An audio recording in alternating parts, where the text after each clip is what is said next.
Hey guys, thanks for joining me for another Dissidia Final Fantasy Opera Omnia video. Today we're going to do a character guide on Shantotto. Sorry I'm a little late on these couple of extra character guides. I had company this weekend, pretty busy, so I'm getting those out now, and I am planning to do stuff on Aerith tonight, hopefully, because I believe Aerith drops tonight. It's tonight or tomorrow, but we'll get Aerith stuff out there as well. So for Shantotto, we're going to go ahead. She just got a C90 upgrade here.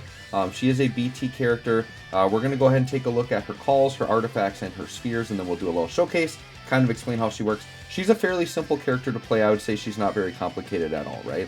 So first, let's go ahead, and we're going to jump into the calls. Her calls actually are pretty decent. I've definitely used her calls before. So Rage Bio, which is the 15, is just going to be a dark magic attack. But the big thing, that it does put a poison debuff on the enemies, and then it does put an accursed gaze debuff on the enemies. In the accursed gaze is going to be like a defense down. It's going to have a sap. So it's okay, right? The accursed gaze is a lot more important for Shantotto in the party, which we'll talk about that. But it is good just to put some generic debuffs, because sometimes you just want calls that put debuffs on, right? The LD call, though, is the really good one, Salvation Scythe. This is another dark attack. But the big thing with this is it puts a debuff on the enemies that essentially is a paralyze, but it's not called paralyze. So some enemies that are immune to paralyze, it can work on. It just depends on how, their immunities are worded. But basically this buff also is going to do a really fat 100% defense down, which is pretty darn good, right? So once again, this is fairly good for debuffing sphere, but I've mostly used Shantotto's. Just if I want like an on-demand paralyze, it's a very good call to have for that on-demand paralyze, right? Let's go ahead, look at Shantotto's artifacts and spheres, and then once again, we'll go into the showcase here. So, artifacts, I would say your best bet is attack 108, max brave 330, or you could do this attack 108, debuff attack up. This would be if you just want to go all in attack, because debuff attack up is going to increase attack when the enemy is debuffed, which Shantotto is really built on debuffing, right? She's a debuffing character. So you could kind of go either one of those routes, I think would be just fine. I would say attack 108 you want for sure, and then having max brave 330 or that C50 I would say is pretty decent, right? And then in spheres, so Shantotto's got 2 A spheres and an E sphere.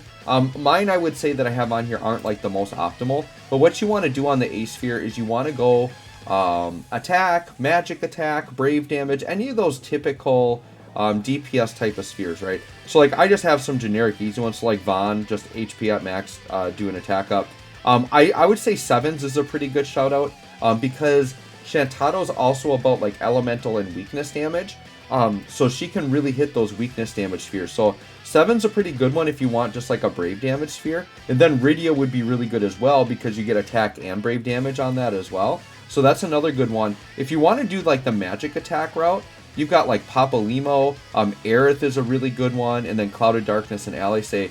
She can really hit on any of those magic attack spheres, so you can kind of pick and choose what you want to do. Once again, look on your box, and as long as it's a sphere she can activate, and once again, weakness damage is fine, then you can go ahead and do attack, brave damage, or magic attack. Anything like that is fine, right?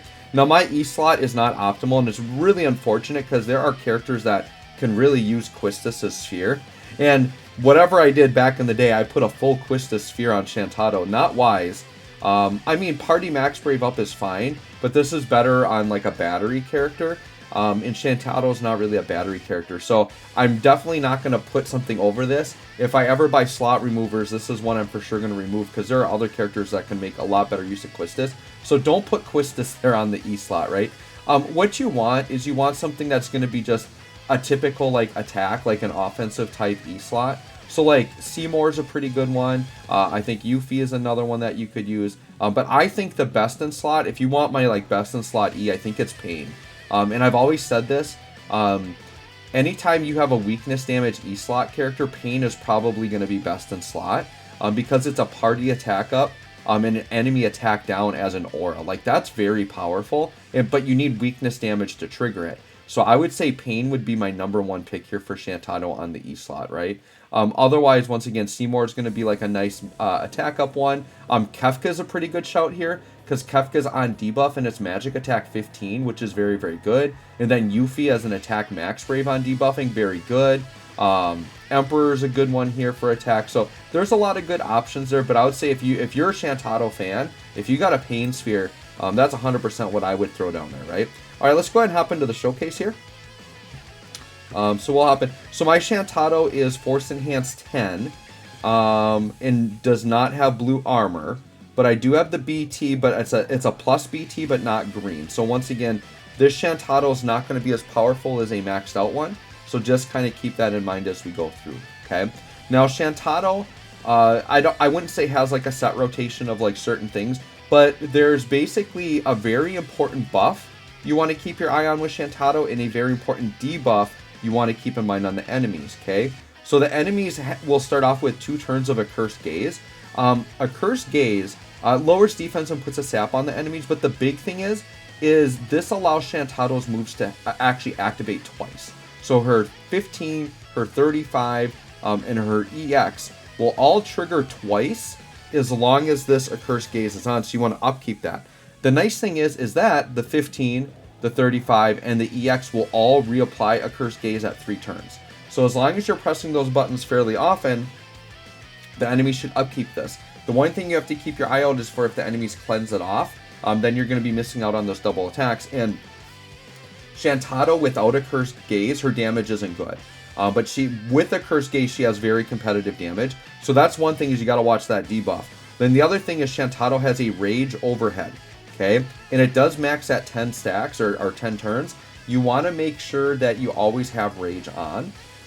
So the way you upkeep that Rage is either by popping the LD, or her HP and Brave Plus attacks can actually reapply and up that as well. Okay, so what we'll do is let's start off with the EX. Typically characters that open with the EX, I definitely like to just pop that right away. So Shantotto, I usually will lead with that.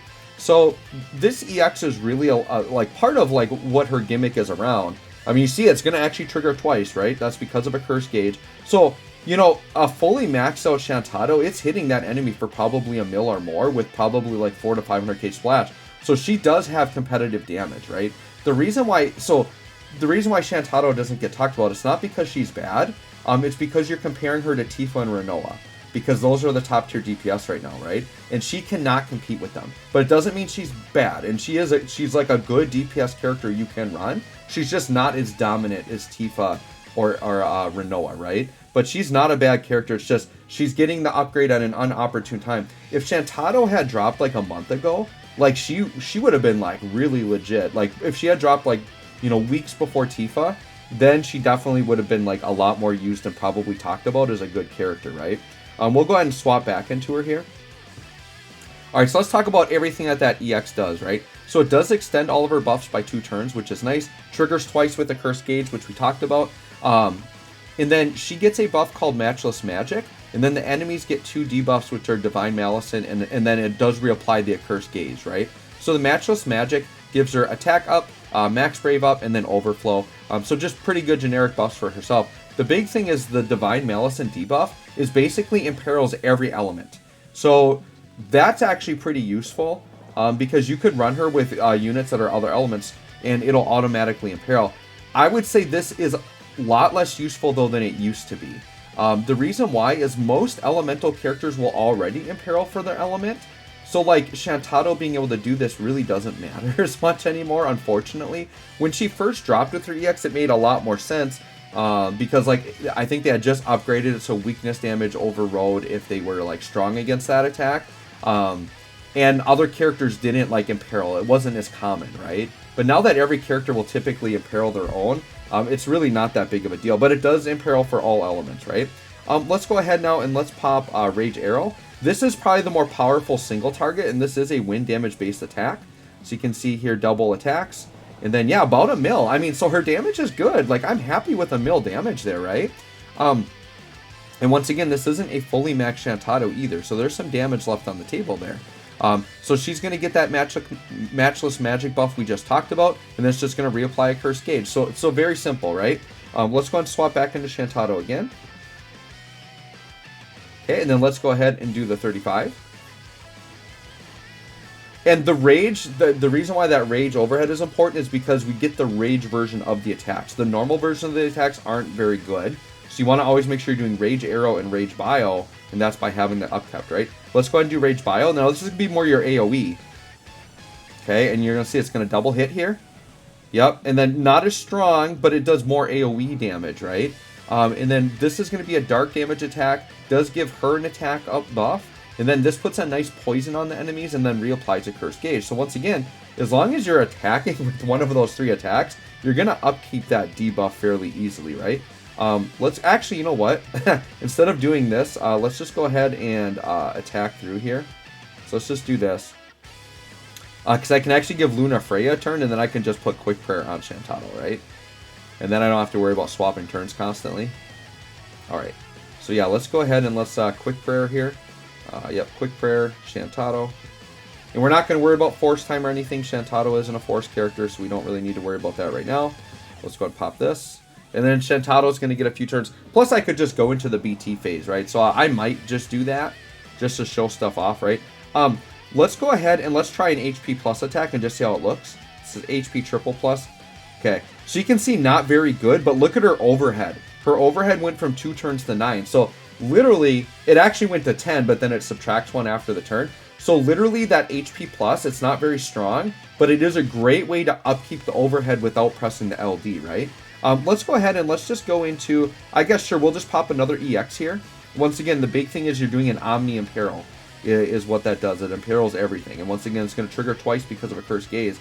And then we'll just hop into the burst phase, and then we can kind of freely show off Shantotto a little bit more here. Okay. The big thing is her LD, which is Salvation Scythe. That's one of the best parts about her kit. So let's just pop that right away so you can see it. And this is going to put a really, really important debuff down, okay? So what this does is it does a dark, big AoE attack, does refresh Rage up to 10, which you're seeing right there. And then puts the Ruin's Curse debuff on. So the Ruin's Curse here, one of the big upgrades is this used to be a 1-turn debuff, and now it's 2 turns. So that's great, because you're going to get a lot more mileage out of that. This is a really big, fat defense down, like 100% defense down. And then it paralyzes. So being able to do an on-demand 2-turn paralyze is actually very good, right? And then we have the Rage HP attack. Let's do that, because we haven't seen that yet. But you can see, not very strong, right? Pretty weak, but once again, we'll upkeep that Rage overhead. So once again, the 2 main things with Shantotto, you're pretty free to just press buttons with her, honestly. Just remember the 15 is your single target, 35 is your AoE attack. And then the main thing is just make sure your Rage doesn't go away, so upkeep your Rage by either the HP plus or do the LD. And then you upkeep the debuff by doing the 15 to 35 or the EX. And the EX charge is very fast, by the way. I forgot to mention that. But you can almost use the EX every other turn. It's only like a 1-turn charge, typically. So yeah, every 1 to 2 turns, you're going to be able to pop that EX fairly consistently. And it's pretty good damage, right? So you can see here, Shantotto, she's not bad. She's just like, compared to the top tier DPS, just can't compete, right? So here's the BT attack, which we need to talk about. The other reason why Shantotto isn't really hyped is her BT effect is really not that fantastic. Does a big dark attack. It does do elemental weakness damage plus 100%. So, which with Shantotto, you're pretty much always doing elemental weakness damage, right? So let's do a Rage Arrow and see if the damage looks better, because we've got that elemental weakness damage up. Let's see how much damage we do here. Okay, yeah, it's pretty similar damage, right? Didn't really notice a difference there too much. So once again, that's why it's not the craziest BT effect, but it does increase elemental weakness damage. Brave damage limit is increased, overflow limit is up, and then it does do a dark enchant as well, right? So anyways, guys, there you go. Shantotto, fairly simple character. Let me know what y'all think. Thanks for watching. We'll catch y'all on the next one.